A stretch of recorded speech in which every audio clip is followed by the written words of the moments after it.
तो कर ले बार बार यही रोक के गुरुकुल में कर लो तैयार कर पापड़ी करेंगे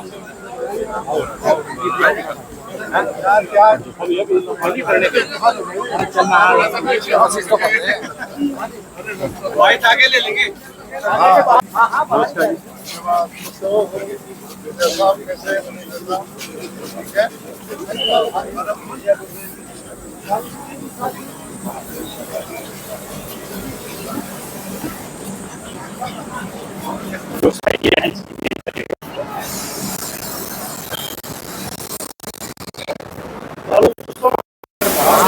साइकिल पे ही कह रहे सारे। क्या कर रहा हूँ भाई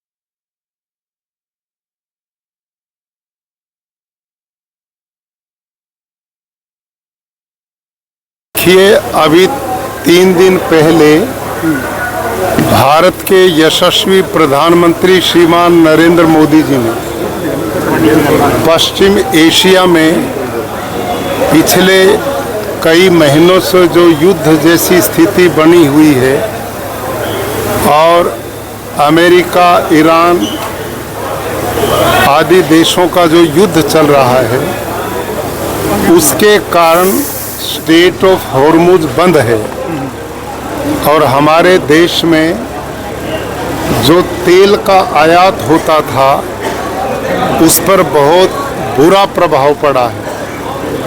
ऐसी स्थिति में हम सब देशवासियों का परम कर्तव्य बनता है कि प्रधानमंत्री जी के आह्वान को स्वीकार करते हुए हम अपने देश में उस रास्ते पर चले जिससे तेल कम से कम हम कम खर्च कर पाएं और जिस खरीद से हमारी मुद्रा स्थिति पर विपरीत प्रभाव पड़ रहा है, ऐसी कोई भी विदेशी वस्तु हम ना खरीदें, स्वदेशी की ओर बढ़ें ताकि देश आत्मनिर्भर, सशक्त और मजबूत हो सके। भारत के माननीय प्रधानमंत्री जी इस देश को विकसित भारत के रूप में तेजी से आगे बढ़ा रहे हैं और पूरे देश का पिछले सालों में हुआ विकास इस बात का प्रबल प्रमाण है। उन्हीं चीज़ों को ध्यान में रखते हुए मैंने निर्णय लिया है कि गुजरात में जब तक ये तेल की स्थिति सामान्य नहीं हो जाती, मैं हवाई जहाज़ का प्रयोग नहीं करूंगा, हेलीकॉप्टर का नहीं करूंगा और ज़्यादा मेरी यात्राएं रेल के द्वारा, बस के द्वारा, साइकिल के द्वारा और बहुत छोटे से कारकेट के द्वारा। 3 गाड़ी से ज़्यादा मैं कारकेट में नहीं रख रहा और ये प्रेरणा जनमानस को मिले और हम सब मिलकर इस संकट से बाहर निश्चित रूप से आएंगे और अपने देश की समृद्धि विकास को बराबर उसी गति से आगे बढ़ाते हैं। तो साहब, जिस तरह से प्रधानमंत्री जी ने भी अपना टारगेट कम कर दिया है, अमित शाह जी ने, तो आपने भी अपना टारगेट कम किया है लगातार जारी? निश्चित रूप से मेरे टारगेट में कुल 3 गाड़ियां चलती हैं जी, केवल 3, और वही मैं रखूंगा। आज भी मैं अपने गुरुकुलों में यज्ञोपवीत संस्कार है बच्चों का, उसके लिए आया हूँ, तो मैं बाई ट्रेन ही अहमदाबाद से आया हूँ, जाएंगे भी और बाई ट्रेन इसी रूप में वापस जाऊँगा।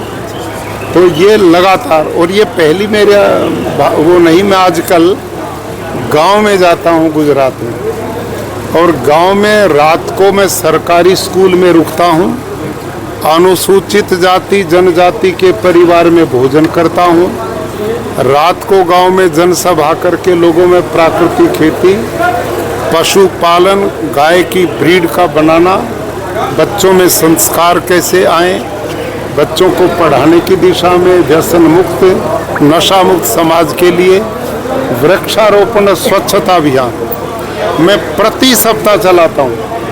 ऐसा नहीं कि मैं केवल फोटो तराने वहाँ जाता हूँ। दोबारा सब आप लगातार जैसे हर सप्ताह में मैं गांव-गांव में जाता हूँ और 268 तहसील हैं गुजरात में, मैं हर तहसील में जा रहा हूँ। और प्रत्येक प्राकृतिक खेती की बात प्रधानमंत्री जी ने किया, यूरिया की कम निश्चित रूप से माननीय प्रधानमंत्री जी ने जो आह्वान किया है, अब 2.5 लाख करोड़ रुपए का यूरिया डीएपी बाहर के देशों से हम मंगाते हैं।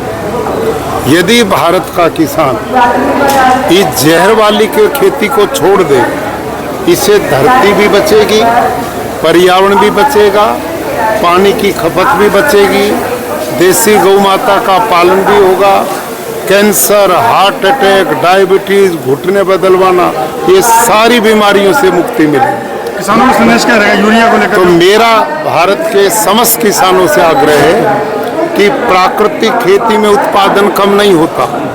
हम गुरुकुल कुरुक्षेत्र की 200 एकड़ जमीन में पिछले 9-10 वर्ष से प्राकृतिक खेती करते हैं। हमारा उत्पादन रासायनिक खेती करने वालों से भी ज़्यादा होता है। और मेरा ही नहीं, इस समय गुजरात में 8.5 लाख किसान प्राकृतिक खेती करते हैं, जो बहुत रुचि से करते हैं और उनका उत्पादन बढ़ गया है। ऐसे सैकड़ों नहीं हजारों किसान हैं जो एक एकड़ में प्राकृतिक खेती से 5 लाख से लेकर 8 लाख रुपया तक वार्षिक बचत करते हैं। गुजरात में जितने भी यूनिवर्सिटीज हैं, सभी वाइस चांसलर्स को भी ये इसके लिए आपने आह्वान किया है? जी, मैंने सभी वाइस चांसलर्स को चिट्ठियाँ लिखी हैं कि वो कम से कम सप्ताह में 1 दिन किसी भी प्रकार का व्हीकल प्रयोग ना करें, इलेक्ट्रिकल व्हीकल को छोड़ करके साइकिल पे आएं और सार्वजनिक वाहनों पे आएं, और प्रयास रहे कि इस संकट के काल में ज़्यादा से ज़्यादा तेल का प्रयोग जिस वाहन में न उसका प्रयोग करें।